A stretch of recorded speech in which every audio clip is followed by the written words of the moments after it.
जय श्री कृष्णा। राधे राधे जी। आज की कथा में आप सभी भक्तों का हार्दिक स्वागत है। भगवान श्री कृष्ण और श्रीमती राधा रानी की कृपा सदैव आप और आपके समस्त परिवार पर बनी रहे। 20 नवंबर 2025 आज दिन है गुरुवार और आज आप सुनने वाले हैं मार्गशीर्ष मास की कथा का 10वां अध्याय। और कल का अध्याय सुनने के लिए आप सभी भक्तों का बहुत बहुत आभार। दोस्तों, आज है मार्गशीर्ष मास की अमावस्या तिथि और अगहन मास का तीसरा गुरुवार है। तो आज बहुत महत्वपूर्ण दिन है। अगहन मास की अमावस्या तिथि और अगहन मास का गुरुवार दोनों ही माता लक्ष्मी की कृपा की प्राप्ति के लिए बहुत ही विशेष दिन है। तो विधि विधान से आज हमें माता लक्ष्मी की आराधना करनी है ताकि माँ लक्ष्मी की कृपा सदैव हम सभी पर बनी रहे। और घर में बरकत के लिए, सुख समृद्धि के लिए कुछ विशेष उपाय आज जरूर करना चाहिए। तो इसके लिए अमावस्या की वीडियो चैनल पर अपलोड हो चुकी है, आप लोग जरूर देख लीजिए। और अब आप सुनेंगे मार्गशीर्ष मास की कथा में माता महालक्ष्मी की कथा। श्री अगहन बृहस्पति व्रत कथा या श्री महालक्ष्मी की व्रत कथा के श्रवण और पठन करने से दुख दरिद्रता दूर हो जाती है। श्री महालक्ष्मी माता की कृपा से सुख संपत्ति ऐश्वर्य की प्राप्ति होती है। मन की कोई भी इच्छा हो पूर्ण होती है। श्री माता महालक्ष्मी के अनेकों रूप तथा अनेकों नाम हैं। भूतल में वे छाया, शक्ति, तृष्णा, शांति, जाति, लज्जा, श्रद्धा, कांति, वृत्ति, स्मृति, दया, तुष्टि, माता, अधिष्ठात्री एवं लक्ष्मी के रूप में स्थित हैं। हे माँ लक्ष्मी, हम सब आपको प्रणाम करते हैं। कैलाश पर्वत पर पार्वती, क्षीर सागर में सिंधु कन्या, स्वर्गलोक में महालक्ष्मी, भूलोक में लक्ष्मी, ब्रह्मलोक में सावित्री, ग्वालों में राधिका, वृंदावन में रासेश्वरी, चंदन वन में चंद्रा, चंपक वन में गिरिजा, पद्म वन में पद्मा, मालती वन में मालती, कुंदन वन में कुंददंती, केतकी वन में सुशीला, कदम्ब वन में कदम्बमाला, राजप्रसाद में राजलक्ष्मी और घर घर में गृहलक्ष्मी इन विभिन्न नामों से पहचानी जाती हैं। इस तरह सर्वथा चारों ओर सर्वभूत में सुपरिचित माता श्री महालक्ष्मी की ये कथा है। भारतवर्ष के सौराष्ट्र देश में द्वापर युग की ये कहानी हुई है। सौराष्ट्र में उस समय भद्रश्रवा नाम के राजा थे। वे बड़े पराक्रमी राजा थे। 4 वेद, 6 शास्त्र, 18 पुराणों का उन्हें ज्ञान था। उनकी रानी का नाम सुरत चंद्रिका था। रानी दिखने में बहुत सुंदर और सुलक्षणा थी तथा पतिव्रता भी थी। उन दोनों को 7 पुत्र तथा उसके बाद एक कन्या का वरदान मिला। कन्या का नाम श्यामबाला था। एक बार महालक्ष्मी जी के मन में आया कि जाकर उस राजा के राजप्रसाद में रहें। इससे राजा को दुगनी धन दौलत की प्राप्ति होगी और वह इस धन दौलत से अपनी प्रजा को और सुख दे पाएगा। गरीब के घर अगर रहे और उसे धन दौलत की प्राप्ति हो तो वह स्वार्थी होकर केवल अपने ऊपर ही खर्च करेगा। यह सोचकर श्री महालक्ष्मी जी ने बूढ़ी ब्राह्मण स्त्री का रूप धारण किया और हाथ में लाठी लिए लाठी के सहारे रानी के द्वार तक पहुंची। यद्यपि उन्होंने बूढ़ी औरत का रूप धारण किया था, पर उनके चेहरे पर देवी का तेज था। उन्हें देखते ही एक दासी सामने आई। उसने इनका नाम, धाम, काम, धर्म पूछ डाला। वृद्ध ब्राह्मणी का रूप धारित माता लक्ष्मी ने कहा, बालिके, मेरा नाम कमला है। मेरे पति का नाम भुवनेश है। हम द्वारिका में रहते हैं। तुम्हारी रानी पिछले जन्म में एक वैश्य की पत्नी थी और वह वैश्य बहुत गरीब था। दरिद्रता के कारण घर में हर रोज झगड़े होते थे तथा उसका पति रोज उसे मारता था। इन बातों से तंग आकर वह घर छोड़कर चली गई तथा जंगल में खाली पेट भटकने लगी। उसकी इस दुर्दशा पर मुझे दया आई, तब मैंने उसे सुख संपत्ति वाली श्री महालक्ष्मी की कथा सुनाई। मेरे कहने पर उसने श्री महालक्ष्मी का व्रत किया। श्री महालक्ष्मी प्रसन्न हुई और उसकी गरीबी दूर हुई। उसका घर संसार दौलत, संतति और संपत्ति से भर गया। बाद में पति पत्नी दोनों परलोक सिधारे। लक्ष्मी व्रत करने के कारण वह लक्ष्मीलोक में रहे। उन्होंने जितने साल महालक्ष्मी का व्रत किया उतने हजारों साल तक उन्हें सुख भोग मिला। इस जन्म में उसका जन्म राजघराने में हुआ, परंतु वह श्री महालक्ष्मी का व्रत करना भूल गई है। उसे यह याद दिलाने मैं यहाँ आई हूँ। बुढ़िया की बातें सुनकर दासी ने उन्हें प्रणाम किया तथा श्री महालक्ष्मी का व्रत किस तरह किया जाए इसके बारे में पूछा। बुढ़िया रूप धारण किए हुए श्री महालक्ष्मी माता ने दासी को पूजा की विधि तथा महिमा बताई। इसके बाद वह दासी माता को प्रणाम करके रानी को बताने अंदर चली गई। राजवैभव में रहते हुए रानी को अपने ऐश्वर्य का बहुत घमंड हुआ था। संपत्ति तथा अधिकार की वजह से वह उन्मत्त हो गई थी। दासी द्वारा बताई गई बुढ़िया की बातें सुनकर वह आग बबूला होकर राजद्वार पर आकर बुढ़िया रूपी श्री महालक्ष्मी जी पर बरस पड़ी। उसे ये मालूम नहीं था कि श्री महालक्ष्मी माता बुढ़िया का रूप धारण किए द्वार तक आई है, परंतु रानी का इस कदर रूखा बर्ताव तथा अपना अनादर देखकर माता ने वहां ठहरना ठीक नहीं समझा। वे वहां से चल पड़ी। राह में उन्हें राजकुमारी श्यामबाला मिली। उन्होंने श्यामबाला को सारी बात बताई। श्यामबाला ने अपनी ओर से श्री महालक्ष्मी माता से क्षमा मांगी। माता को उस पर दया आई। उन्होंने श्यामबाला को श्री महालक्ष्मी व्रत के बारे में बताया। उस दिन अघन मास का मार्गशीर्ष माह का पहला गुरुवार था। श्यामबाला ने परम श्रद्धा से श्री महालक्ष्मी का व्रत रखा। फलस्वरूप राजा सिद्धेश्वर के पुत्र मालाधर से उसका विवाह हुआ। वह धन दौलत ऐश्वर्य वैभव से मालामाल हो गई। पति के साथ ससुराल में आनंद से दिन बिताने लगी। इधर श्री महालक्ष्मी का रानी पर प्रकोप हुआ और फलस्वरूप राजा भद्रश्रवा का राज्य एवं राज कारोबार सब नष्ट हो गया। यहाँ तक कि खाने के भी लाले पड़ गए। ऐसी हालत में एक दिन रानी ने राजा से निवेदन किया कि हमारा दामाद इतना बड़ा राजा है, धनवान है, ऐश्वर्यशाली है, क्यों न उसके पास जाया जाए। अपना हाल उसे बताएं, वो हमारी मदद जरूर करेगा। इस बात पर राजा भद्रश्रवा दामाद के पास रवाना हुए। राज्य में पहुंचकर एक तालाब के किनारे थोड़ी देर विश्राम लेने के लिए ठहरे। तालाब से पानी लेने आते जाते दासियों ने उन्हें देखा। उन्होंने विनम्रता से उनकी पूछताछ की। जब उन्हें मालूम हुआ कि वे रानी श्यामबाला के पिता हैं, तो दौड़ते हुए जाकर उन्होंने रानी को सारी बात बताई। रानी ने दासी के हाथ राज परिधान भेजकर बड़े ठाट से उनका स्वागत तथा आदर सत्कार किया, खान पान करवाया और जब वे लौटने लगे तो सोने की मोहरों से भरा घड़ा दिया। राजा भद्रश्रवा जब वापस लौटे तो उन्हें देखकर रानी सूरत चंद्रिका बहुत खुश हुई। उन्होंने सोने की मोहरों से भरे घड़े का मुंह खोल दिया, पर हाय भगवान, घड़े में तो धन के बदले कोयले मिले। यह सब श्री महालक्ष्मी के प्रकोप से हुआ। इस प्रकार दुर्दशा में और कई दिन बीत गए। इस बार रानी स्वयं अपनी कन्या के पास गई। वह दिन अघन मास का अंतिम गुरुवार था। श्यामबाला ने श्री महालक्ष्मी का व्रत किया, पूजा की, अपनी माता से भी व्रत करवाया। इसके बाद रानी अपने घर आई। श्री महालक्ष्मी का व्रत रखने पर उसे फिर से अपना राजपाट, धन दौलत, ऐश्वर्य प्राप्त हो गया। वह फिर से सुख, शांति, आनंदमय जीवन बिताने लगी। कुछ दिनों के बाद राजकन्या श्यामबाला अपने पिता के घर आई। उसे अपने घर देखकर सूरत चंद्रिका को पुरानी बातें याद आ गई कि श्यामबाला ने अपने पिता को घड़ा भरकर कोयला दिया था और उसे तो कुछ भी नहीं दिया था, और इसी कारण श्यामबाला को पिता के घर आने पर उसका कोई भी आदर आतिथ्य नहीं हुआ, बल्कि अनादर हुआ। पर उसने इस बात का बुरा नहीं माना। अपने घर लौटते समय अपने पिता के घर से थोड़ा नमक ले लिया। अपने घर लौटने पर उसके पति ने पूछा, अपने मायके से क्या लाई हो? इस पर उसने जवाब दिया, वहां का सार लाई हूँ। पति ने पूछा, इसका मतलब क्या हुआ? श्यामबाला ने कहा, थोड़ा धीरज रखें, सब मालूम हो जाएगा। उस दिन श्यामबाला ने सारा भोजन नमक डाले बिना बनाया और परोसा। पति ने खाना चखा। सारा खाना नमक बिना था, इसलिए स्वाद नहीं आया। फिर श्यामबाला ने थाली में नमक डाला, इससे सारा भोजन स्वादिष्ट लगने लगा। तब श्यामबाला ने पति से कहा, यही है वह मायके से लाया हुआ सार। पति को उसकी बातें सही लगी और फिर वो दोनों हंसी मजाक करते हुए भोजन करने लगे। कहा गया है कि इस तरह जो कोई श्रद्धा भाव से श्री महालक्ष्मी की पूजा करे तो उसे माता की कृपा प्राप्त होती है, सुख संपत्ति और शांति की प्राप्ति होती है, सभी प्रकार की कामनाएं पूर्ण होती हैं। परंतु यह सब प्राप्त होने पर माता की पूजा को भूलना नहीं चाहिए। हर गुरुवार को व्रत पाठ अवश्य करना चाहिए। इस तरह श्री महालक्ष्मी की महिमा भक्तों की मनोकामनाएं पूर्ण करती हैं। उड़ीसा में लोग मार्गशीर्ष मास में अर्थात दिसंबर और जनवरी के महीने में लक्ष्मी देवी की विशेष पूजा करते हैं। जैसे कि अगहन गुरुवार का जो व्रत किया जाता है, वैसे तो बहुत सारे स्थानों पर किया जाता है, लेकिन हर जगह की कुछ विशेषता होती है, कुछ विशेष विधि होती है।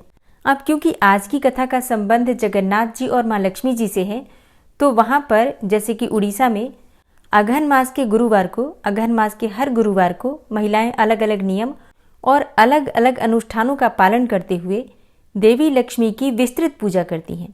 मतलब ये पूजा बहुत अधिक विस्तृत तौर पर की जाती है। अब ऐसा कहा जाता है कि इस दिन माँ लक्ष्मी अपने भक्तों से मिलने के लिए जगन्नाथ जी की अनुमति से मंदिर से बाहर निकलती हैं। मतलब जगन्नाथ जी उन्हें स्वयं आज्ञा देते हैं और वो उनसे पूछकर अपने भक्तों से मिलने के लिए जाती हैं। आमतौर पर वो किसी ऐसे व्यक्ति से मिलने जाती हैं जो उनके प्रति समर्पित होता है और जो उनके नियमों और विनियमों के अनुसार उनकी पूजा करता है। तो अब जैसे कि प्रश्न उठता है कि जब जगन्नाथ जी स्वयं ही आज्ञा देते हैं तो फिर माँ लक्ष्मी ने उन्हें श्राप क्यों दिया? तो देखिए, इस विषय में एक पौराणिक कथा है। एक समय की बात है, एक दिन लक्ष्मी देवी एक बूढ़ी औरत का भेष बनाकर शुभ गुरुवार के दिन अलग अलग घरों में घूमने गईं और उन्होंने देखा कि एक व्यापारी के घर की महिलाएं अभी भी सो रही हैं और इसलिए घर की सफाई नहीं हुई थी। फिर लक्ष्मी देवी घर की बुजुर्ग महिला से मिली और उन्हें समझाया कि कैसे उन्हें अपने घर की निरंतर समृद्धि और खुशी के लिए देवी लक्ष्मी की पूजा करने के लिए इस विशेष दिन पर कुछ नियमों का पालन करना चाहिए। लेकिन बुढ़िया ने लक्ष्मी देवी की बात की कोई परवाह ही नहीं की। जवाब में लक्ष्मी माता ने उस घर से अपना सारा ऐश्वर्य वापस ले लिया और परिवार बहुत गरीब हो गया। उन्हें घर घर जाकर भिक्षा मांगकर गुजारा करना पड़ता था। फिर लक्ष्मी देवी एक गांव में गई जहां पर चांडाल रहते थे। चांडाल कौन होते हैं? सबसे बहिष्कृत समुदाय जो कि लाशों को जलाकर अपना जीवन यापन करते हैं। तो देवी लक्ष्मी एक ऐसे गांव में गई जहां चांडाल रहते थे और वहां पर वो श्रिया चांडालनी के घर गई। श्रिया चांडालनी उस दिन लक्ष्मी देवी की पूजा के लिए व्रत का विधान का पालन कर रही थी। वो बहुत जल्दी उठ गई थी और उसने अपने पूरे घर को साफ किया था और देवी की पूजा के लिए उसने अपने पूरे घर को बहुत अच्छे से सजाया था, संवारा था। ये देखकर लक्ष्मी देवी बहुत प्रसन्न हुई और श्रिया चांडालनी को और अधिक ऐश्वर्य का आशीर्वाद भी दिया, जिससे कि उनकी सभी इच्छाएं पूरी हुई। और फिर इसके बाद देवी लक्ष्मी मंदिर लौट आईं। अब इसी बीच भगवान जगन्नाथ और बलभद्र भी सुबह की सैर के लिए निकले थे। वापस लौटते समय उन्होंने लक्ष्मी देवी को चांडाल के घर से लौटते हुए देखा। अब ये देखकर बलदेव बहुत परेशान हो गए और फिर उन्होंने अपने भाई जगन्नाथ जी से बहुत तीखे शब्दों में बात की। उन्होंने जगन्नाथ जी से कहा, आपकी पत्नी लक्ष्मी देवी एक चांडाल के घर जाती रही हैं। वे दूषित लोग हैं और वे किसी भी नियम का पालन नहीं करते हैं। एक चांडाल के घर जाने के बाद भी वो हमारे मंदिर में कैसे प्रवेश कर सकती हैं? हमारा मंदिर दूषित हो जाएगा। आपको उसे मंदिर से जाने के लिए कहना चाहिए। अब भगवान जगन्नाथ जी बड़े भाई और अपनी पत्नी के बीच में फंस गए। जगन्नाथ जी ने बलराम को यह कहते हुए शांत करने की कोशिश की कि इस बार लक्ष्मी देवी को माफ कर दिया जाना चाहिए और दोबारा ऐसा ना करें, इसके लिए कहा जाना चाहिए। लेकिन बलराम अपने फैसले को लागू करने के लिए बहुत दृढ़ थे कि उसे अर्थात लक्ष्मी देवी को मंदिर में आने की अनुमति नहीं दी जानी चाहिए और यदि आप लक्ष्मी देवी को मंदिर में आने देंगे तो फिर आपको मुझे छोड़ना होगा। मैं मंदिर से फिर बाहर रहूंगा। चूंकि जगन्नाथ अपने बड़े भाई के बहुत आज्ञाकारी थे, इसलिए उन्होंने भगवान बलराम के आदेश का पालन किया। उन्होंने लक्ष्मी देवी को बुलाया और उन्हें सूचित किया कि बलराम के आदेश से उन्हें अब मंदिर में प्रवेश करने की अनुमति नहीं है। भगवान की इस प्रकार की बातें सुनकर लक्ष्मी देवी को बड़ा आश्चर्य हुआ।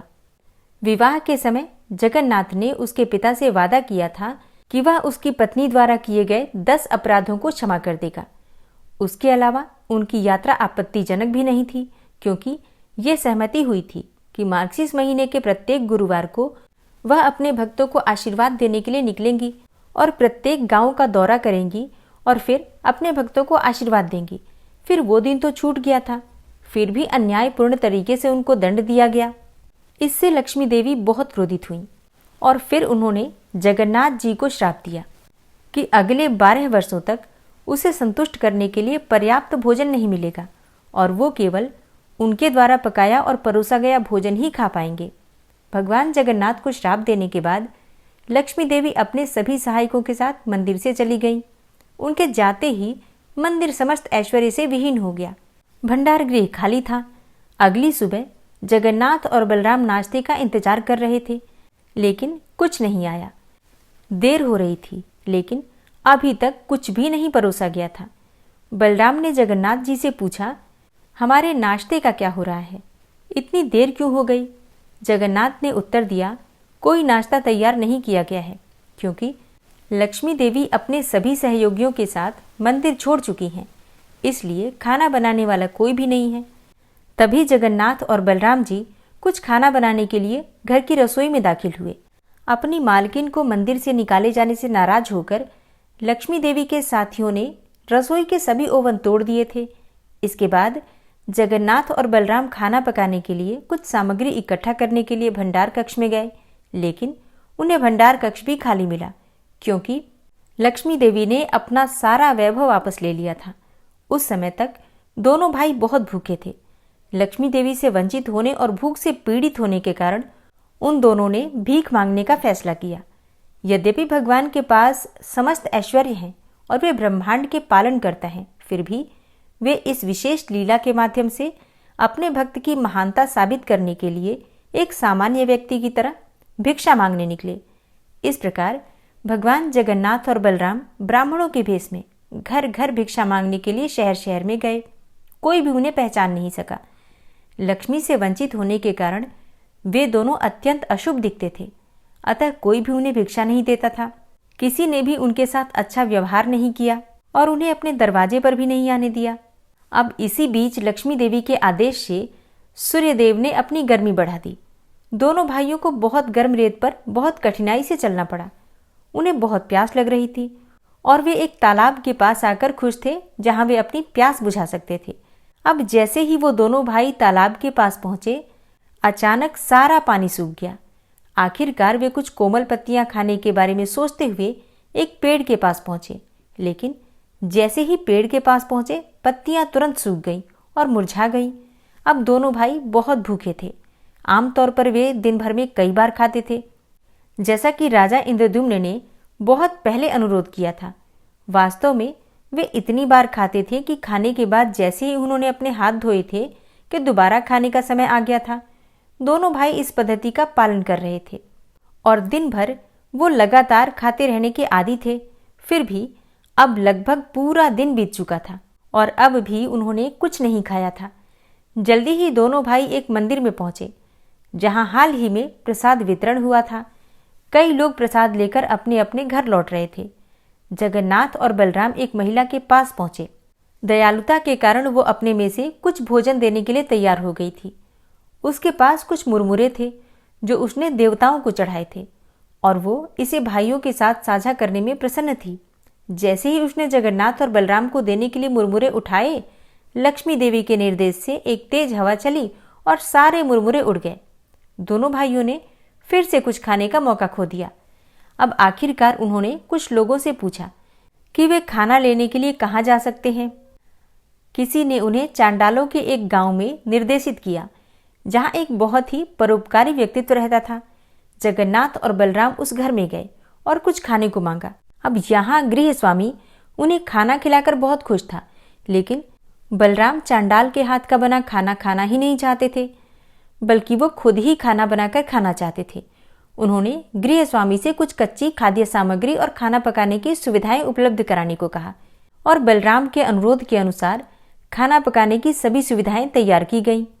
एक नया ओवन बनाया गया और खाना बनाने के लिए सभी कच्ची सामग्री और मिट्टी के बर्तन उपलब्ध कराए गए। बलराम ने जगन्नाथ जी को भोजन बनाने के लिए कहा और स्वयं स्नान करने चले गए। इसी बीच जगन्नाथ ने खाना बनाने की कोशिश की, लेकिन खाना बनाना तो दूर, वो तो लकड़ी में आग भी नहीं लगा सके। कुछ देर के बाद बलराम स्नान करके भोजन तैयार होने की आशा से वापस आए और वो आखिरकार खाने के लिए बैठने के बारे में खुशी से सोच रहा था। दुर्भाग्य से उनके आगमन पर उन्हें एहसास हुआ कि जगन्नाथ खाना बनाने में सक्षम ही नहीं थे, क्योंकि वो तो लकड़ी में आग भी नहीं लगा सकते थे। अब इससे बलराम बहुत दुखी हुए और उन्होंने जगन्नाथ जी को उनकी असमर्थता के लिए डांटा और स्वयं भोजन तैयार करने लगे। लेकिन जब बलराम ने लकड़ियों में आग लगाने की कोशिश की तो वो जली ही नहीं, बल्कि बहुत सारा धुआं पैदा हो गया। पूरा घर धुएं से भर गया, जिससे सभी की आंखें जलने लगी। उनकी आंखों में से आंसू बह रहे थे और सभी खांस रहे थे। तब जगन्नाथ और बलराम जी ने सोचा कि घर के मालिक से कुछ पका हुआ भोजन मांग लें। उन्होंने घर के मालिकों से खाना देने के लिए अनुरोध किया। अब घर की दासियां भाइयों की सेवा में लग गईं। जैसे ही उन्होंने खाना खाया, वे इस बात पर सहमत हुए कि भोजन बहुत स्वादिष्ट था। वास्तव में ये उतना ही स्वादिष्ट था जितना कि ये मंदिर में था जब इसे लक्ष्मी देवी के द्वारा पकाया गया था। भोजन के अंत में कुछ मीठा केक परोसा गया। आमतौर पर जगन्नाथ मंदिर में भोजन के अंत में लक्ष्मी देवी दोनों भाइयों को विशेष केक परोसती थी। जगन्नाथ और बलराम ने सोचा कि घर में लक्ष्मी देवी निवास कर रही होंगी। भगवान आश्वस्त थे कि लक्ष्मी देवी ने स्वयं ही स्वादिष्ट भोजन पकाया था, अन्यथा किसी को कैसे पता चलेगा कि उन्होंने अपने भोजन के अंत में विशेष केक लिया था। बलराम जगन्नाथ जी के बड़े भाई होने के नाते लक्ष्मी देवी से बात नहीं कर सकते थे या उनका सामना भी नहीं कर सकते थे, क्योंकि वो उनके छोटे भाई की पत्नी है। ये उड़ीसा का ही रिवाज है। वहां पर छोटे भाई की पत्नी से बड़े भाई बात नहीं करते हैं। मतलब पर्दे का रिवाज होता है छोटे भाई की पत्नी और बड़े भाई में। फिर बलराम ने जगन्नाथ जी से कहा कि लक्ष्मी देवी के पास जाकर उनसे क्षमा मांगे और उनका हाथ पकड़कर मंदिर में लाने का अनुरोध किया। उन्होंने जगन्नाथ जी से कहा कि वो लक्ष्मी देवी को बताएं कि उन्हें कभी भी अपने भक्तों से मिलने के लिए मंदिर छोड़ने से मना नहीं किया जाएगा और जब तक वो हमेशा मंदिर में वापस आती हैं तब तक वो अपनी इच्छानुसार कहीं भी जा सकती हैं। और जगन्नाथ के पास आने पर लक्ष्मी देवी संतुष्ट हो गईं। उन्होंने जगन्नाथ से वादा किया कि जगन्नाथ प्रसाद का सम्मान करने के लिए निम्न जाति और उच्च जाति के बीच कोई अंतर नहीं होगा। आज भी जगन्नाथ मंदिर में जाति और धर्म से परे सभी को प्रसाद परोसा जाता है।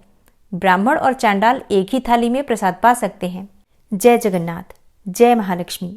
इस कथा का सीधा सा सार है, माता लक्ष्मी की कृपा की प्राप्ति के लिए जाति का कोई बंधन नहीं है, बल्कि घर को साफ सुथरा रखना, मतलब घर में सफाई रखना, सुबह जल्दी उठना और नियम पूर्वक माँ लक्ष्मी की पूजा करना, बस इतने मात्र से ही माँ लक्ष्मी प्रसन्न हो जाती हैं।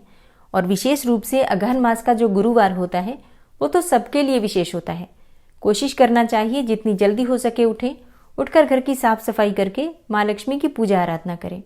गुरुवार माँ लक्ष्मी की पूजा विधि की वीडियो चैनल पर अपलोड है। अगर आप लोग व्रत करते हैं, पूजा करते हैं तो आप लोग उस वीडियो को देख सकते हैं, और व्रत नहीं भी कर रहे हैं तो भी पूजा जरूर कीजिए।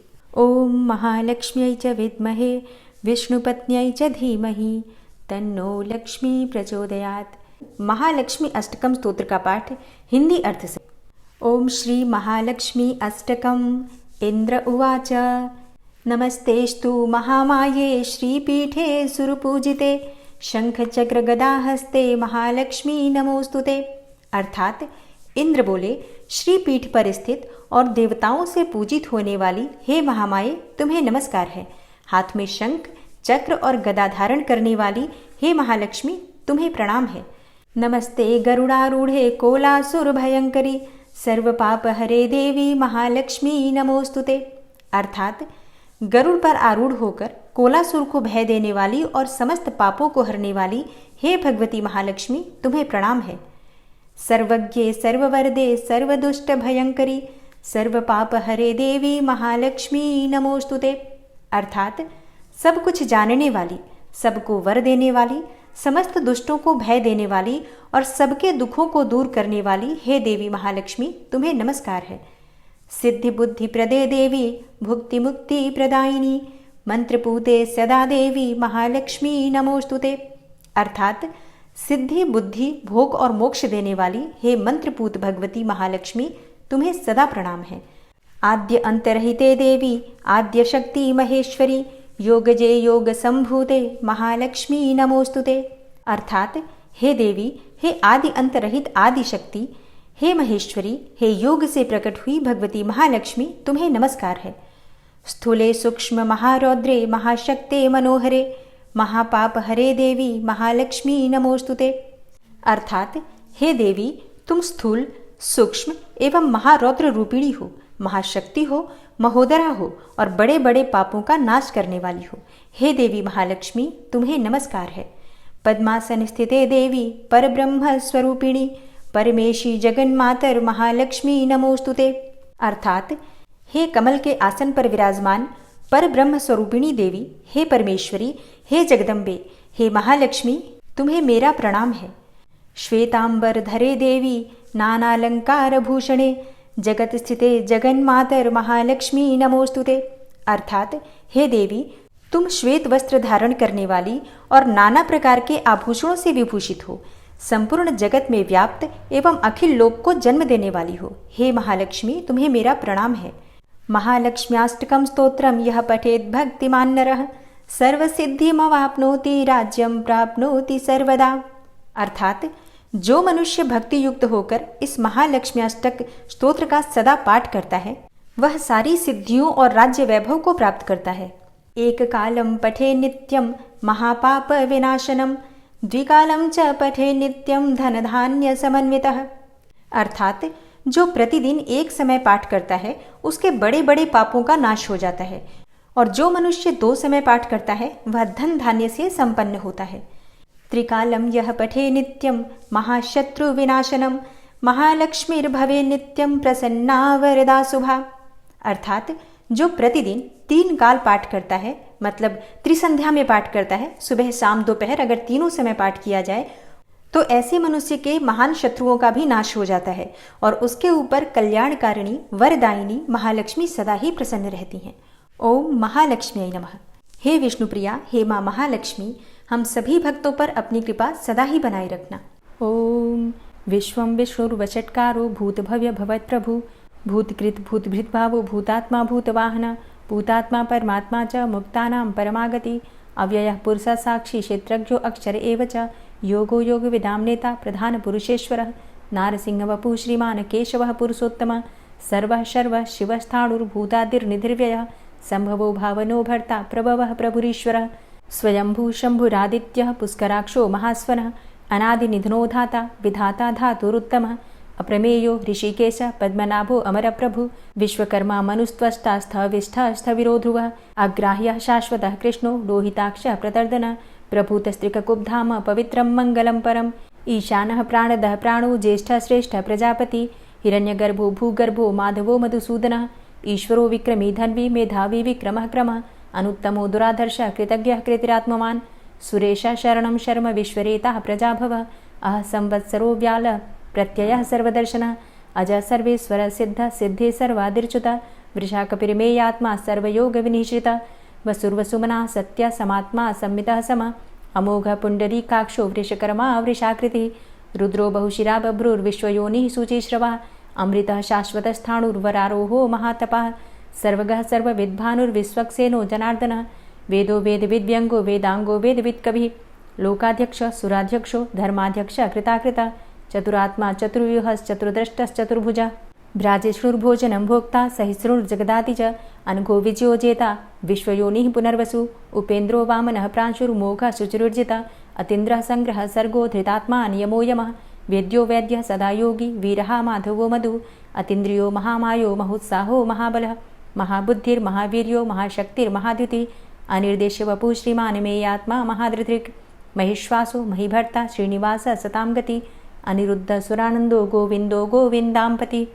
मरीचिर्दमनो हंस सुपर्णो भुजगोत्तम हिरण्यनाभ सुतपा पद्मनाभ प्रजापति अमृत्यु सर्वदिक्सिंह संधाता सन्धिमानस्थिर अजो दूर्मर्षणः शास्ता विश्रुतात्मा सुरारिः गुरुर्गुर्तमो धाम सत्य सत्यपराक्रम निमिषो अनिमिषो श्रग्वी वाचस्पतिरुदारधि अग्रणिर्ग्रामणी श्रीमान् न्यायो नेता समीरण सहस्रमूर्धा विश्वात्मा सहस्राक्ष सहस्रपात् आवर्तनो निवृत्तात्मा संवृतः संप्रमर्दन अह संवर्तको वह निर्निलोधरणीधरः सुप्रसादः प्रसन्नात्मा विश्वदृग् विशुभुग् विभु सत्कर्ता सत्कृतः साधु जहर्नुर्नारायणो नरः असंख्येयो अप्रमेयात्मा विशिष्ट शिष्टकृच्छुवि सिद्धार्थ सिद्धसंकल्प सिद्धिदः सिद्धिसाधनः वृषाहि वृषभो विष्णुर्विष्पर्वा वृषोदरः वर्धनो वर्धमानश्च विविक्तः श्रुतिसागरः सुभुजो दूर्धरो वाग्मी महेन्द्रो वसुदो वसु नैकरूपो बृहद्रूप शिपिविष्टः प्रकाशनः ओजस्तेजो द्युतिधर प्रकाशात्मा प्रतापनः रिद्धस्पष्टाक्षरो मन्त्रश्चन्द्रांशुर्भास्करदुतिः अमृतांशुद्भवो भानु शशबिन्दुः सुरेश्वरः औषधं जगतः सेतु सत्यधर्मपराक्रमः भूतभव्य भवन्नाथ पवनः पावनो नलः कामः कामकृत्कान्तः कामः कामप्रदः प्रभु युगादिकृद्युगावर्तो नैकमायो महाशनः अदृश्यो व्यक्तरूपश्च सहस्रजित् अनन्तजित् इष्टो अविशिष्ट शिष्टेष्ट शिखण्डी नहुसो वृष क्रोधः क्रोधकृत्कर्ता विश्वबाहुर्महीधरः अच्युतः प्रतितः प्राणः प्राणदो वासवानुजः अपां निधिर्धिष्ठानं प्रमत्तः प्रतिष्ठितः स्कन्दः स्कन्दधरो धूर्यो वरदो वायुवाहनः वासुदेवो बृहद्भानुरादिदेवः पुरन्दरः अशोकस्तारणस्तारः शूरः सौरिर्जनेश्वरः अनुकूलः शतावर्त पद्मी पद्मनिभेक्षणः पद्मनाभो अरविन्दाक्ष पद्मगर्भ शरीरभृत् महर्धिरिद्धो वृद्धात्मा महाक्षो गरुडाध्वजः अतुलः शरभो भीमो समयज्ञो हविर्हरि सर्वलक्षणलक्षण्यो लक्ष्मीवान् समितिञ्जयः वीक्षरो रोहितो मार्गो हेतुर्दामोदरः सह महीधरो महाभागो वेगवान् मिताशनः उद्भवः क्षोभणो देव श्रीगर्भ परमेश्वर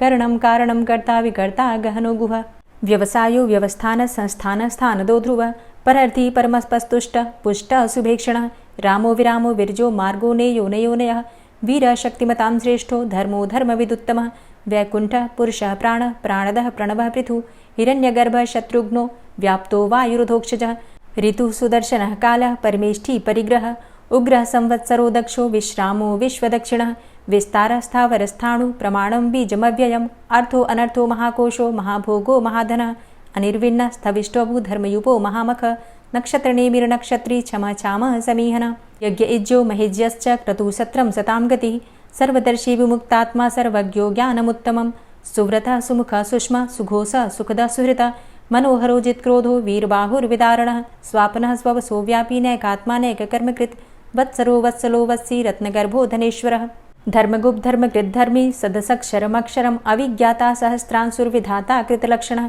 गभस्तिनेमिः सत्त्वस्थः सिंहो भूतमहेश्वरः आदिदेवो महादेवो देवेशो देवभृद्गुरुः उत्तरो गोपतिर्गोप्ता ज्ञानगम्यः पुरातनः शरीरभूतभृद्भोक्ता कपीन्द्रो भूरि दक्षिणः सोमभो अमृतपः सोमः पुरुजित पुरुषोत्तमः विनियोजय सत्यसन्धो दाशाः सात्वतां पतिः जीवो विनयिता साक्षी मुकुन्दो अमितविक्रमः अम्भो निद्रणन्तात्मा महोदधीशयोऽन्तकः अजोमहारः स्वाभाव्यो जितामित्रः प्रमोदन आनन्दो नन्दनो नन्दः सत्यधर्मा त्रिविक्रमः महर्षि कपिलाचार्यः कृतज्ञो मेदिनीपतिः त्रिपदस्त्रिदशाध्यक्षो महाशृङ्गः कृतान्तकृत् महावराहो गोविन्दः सुखेणः कनकाङ्गदी गुह्यो गभीरो गहनो गुप्तश्चक्रगदाधरः वेधा स्वाङ्गो अजितः कृष्णो दृढः सङ्कर्षणोच्युतः वरुणो वारुणो वृक्षः पुष्कराक्षो महामनाः भगवान् भगानन्दी वनमाली हलायुधः आदित्यो ज्योतिरादित्यः सहिष्णुर्गतिसत्तमः सुधन्वाखण्डपरशुर्दारुणो द्रविडप्रदः दिविस्त्रिक्सरदृग्व्यासो वाचस्पतिर्योनिजः त्रिसामासामगः साम निर्वाणं भेषजम्भिषक्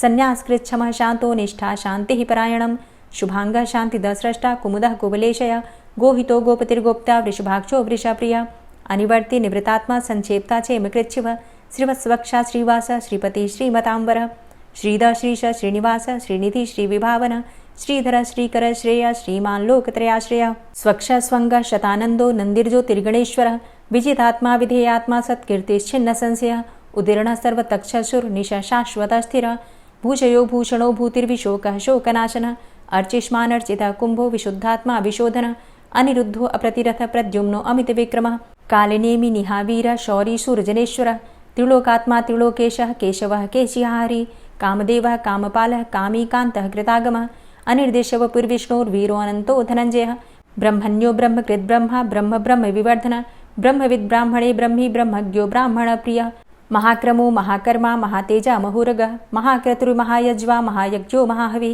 स्तव्यः स्तव प्रियः स्तोत्रं स्तुतिस्तोतारणप्रियः पूर्णः पुरैता पुण्यः पुण्यकीर्तिर्नामयः मनोजवस्तीर्थकरो वसुरेता वसुप्रदः वसुप्रदो वासुदेव वसुर्वसुमनाहवि सद्गतिः सत्कीर्तिः सत्ता सद्भूतिः सत्परायणः शूरसेनो यदुश्रेष्ठः सन्निवासः सुयामुनः भूतावासो वासुदेवः सर्वासु निलयोऽनलः दर्पः दर्पदो दृप्तो दूढरोथा पराजितः विश्वमूर्तिर्महामूर्तिर्दीप्तमूर्तिर्मूर्तिमान् अनेकमूर्तिरव्यक्तः शतमूर्तिः शताननः एको नैकः सवकः किं यत्तत्पदमनुत्तमं लोकबन्धुर्लोकनाथो माधवो भक्तवत्सलः सुवर्णवर्णो हेमाङ्गो वराङ्गश्चन्दनाङ्गदी वीरः विषमः शून्यो घृताशीरचलश्चलः अमानीमानदो मान्यो लोकस्वामी त्रिलोकधृक् सुमेधा मेधजो धन्यः सत्यमेधाधराधरः तेजोवृषः द्वितिधरः सर्वशस्त्रभृताम्बरः प्रग्रहो निग्रहो व्यग्रो नैकशृङ्गो गदाग्रजः चतुर्मूर्तिश्चतुर्बाहुश्चतुर्व्यूहश्चतुर्गति चतुरात्मा चतुर्भावश्चतुर्वेदविदेकपात् समावर्तो अन्वृतात्मा दुर्जयो दुरतिक्रम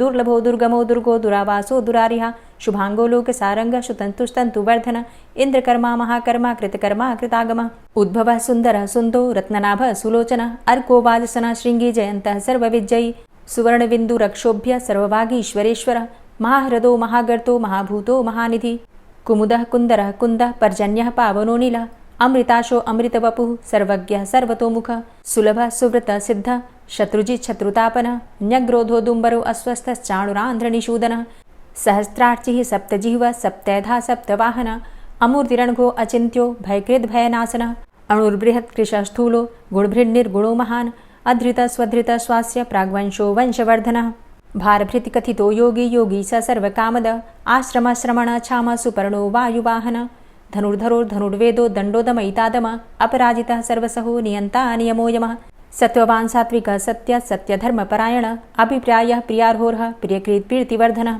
विहाय सगतिर्ज्योति सुरुचिर्हुद्भुग्विभु रविर्विलोचनः सूर्य सविता रविलोचनः अनन्तो हुद्भुग्भोक्ता सुखदो नैकजोग्रज अनिर्विण्ण सदामर्षि लोकाधिष्ठानमद्भुतः सनात सनातन्तमः कपिलः कपिरप्यय स्वस्तिदा स्वस्तिकृत् स्वस्ति स्वस्तिभुक् स्वस्ति दक्षिणः रौद्रः कुण्डली चक्रे विक्रमयुर्जितशासनः शब्दातिगः शब्दशः शिशिरः शर्वरीकरः अक्रूरः पेशलो दक्षो दक्षिणः चमिणाम्बर विद्वतमो वितभय पुण्यश्रवण कीर्तन उत्तारणो दुष्कृतिः पुण्यो दुःस्वप्ननाशन वीरः रक्षण संतो जीवनः पर्यवस्थित अनंतरूपो अनन्तसृर्जितमन्युर्भयापः चतुरश्रो गभीरात्मा विदिशो व्यादिशो दिश अनादिर्भूर्भुवो लक्ष्मी सुवीरो रुचिरांगद जननो जन्मादिर्भीमो भीम पराक्रम आधारनीलयोधाता पुष्पः सह प्रजागर ऊर्ध्वग सत्पथाचार प्राणदः प्रणवापण प्रमाणं प्राणनीलियः प्राणभृत् प्राणजीवन तत्त्वं तत्त्वविदेकात्मा जन्म मृत्यु जरातिग भूर्भुवस्वस्तरुस्तार सविता प्रपितामह यज्ञो यज्ञपतिर्यज्वा यज्ञांगो यज्ञवाहन यज्ञभृद्यज्ञकृद्यज्ञ यज्ञभुग्यज्ञ साधन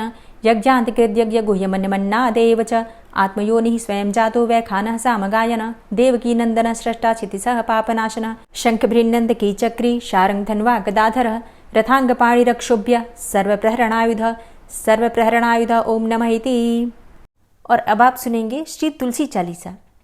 श्री तुलसी महारानी करु विनय सिरनाय, जो मम हो संकट विकट दीजे मात नशाय।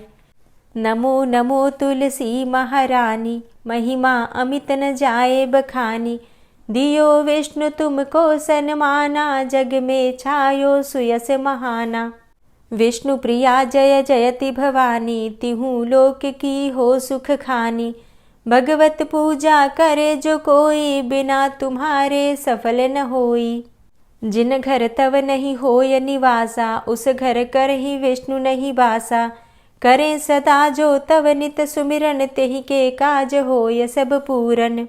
कार्तिक मास महात्म तुम्हारा, ताको जानत सब संसारा। तव पूजन जो करे कुंवारी, पावे सुंदर वर सुकुमारी। करे जो पूजा नित प्रति नारी, सुख संपत्ति से होय सुखारी। वृद्धा नारी करे जो पूजन, मिले भक्ति होवे पुलकित मन। श्रद्धा से पूजे जो कोई, भवनिधि से तर जावे सोई। कथा भागवत यज्ञ करावे, तुम बिन नहीं सफलता पावे। छायो तब प्रताप जग भारी, ध्यावत तुम्हि सकल चित धारी। तुम्ही मात यंत्रन तंत्रन में, सकल काज सिद्धि होवे क्षण में। औषधि रूप आप हो माता, सब जग में तव यश विख्याता। देव ऋषि मुनि और तपधारी, करत सदा तव जय जयकारी।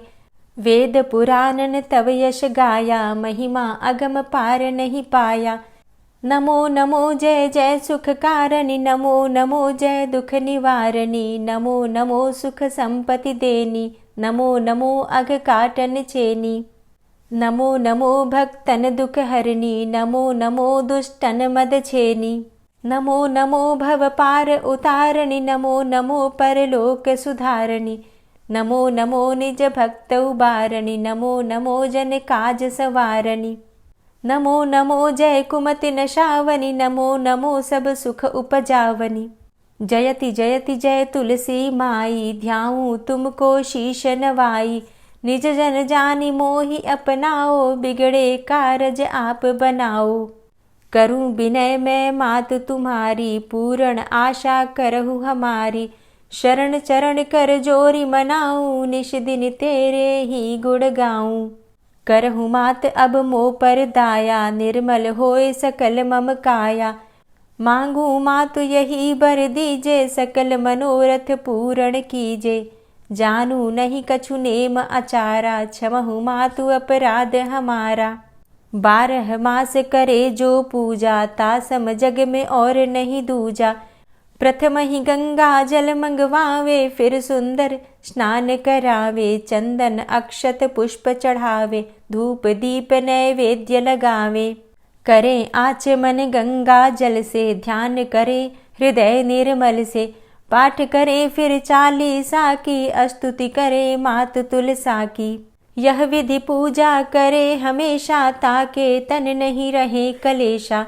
करे मास कार्तिक का साधन, सोवे नित पवित्र हुई जाहि। है यह कथा महासुखदाई, पढ़े सुने सो भव तर जाई। यह श्री तुलसी चालीसा, पाठ करे जो कोय। गोविंद सो फल पावही, जो मन इच्छा होय। तुलसी चालीसा संपूर्ण। और अब आप सुनेंगे तुलसी महारानी की आरती।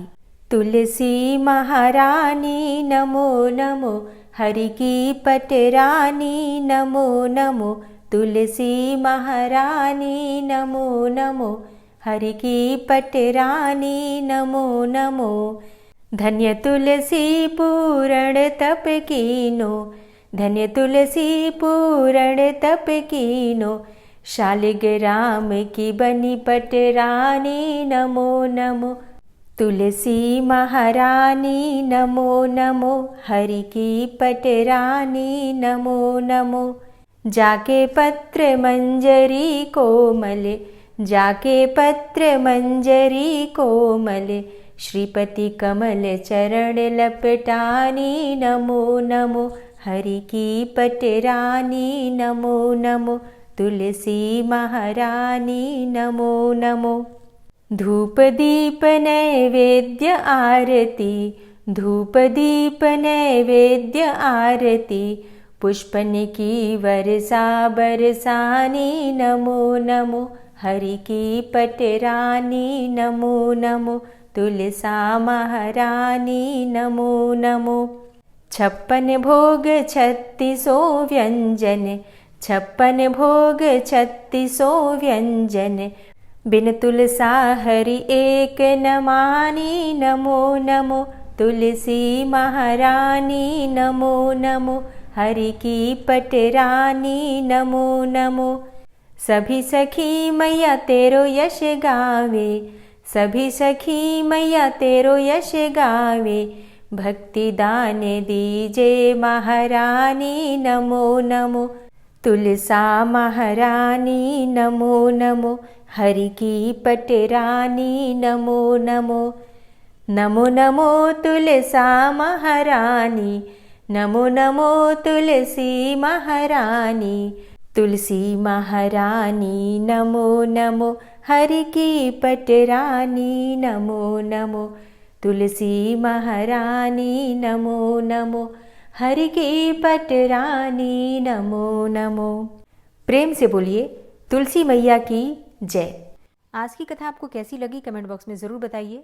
कथा पसंद आई हो तो वीडियो को लाइक कीजिए, शेयर कीजिए और चैनल पर पहली बार आए हैं, अगर अभी तक आपने चैनल को सब्सक्राइब नहीं किया है तो आज की वीडियो अगर आपको अच्छी लगे तो चैनल को सब्सक्राइब करके बेल आइकन को ज़रूर प्रेस कर लीजिए। तो इससे ये होगा कि इस चैनल पर आने वाली सभी नई वीडियोज़ की नोटिफिकेशन आपको सही समय पर प्राप्त होगी।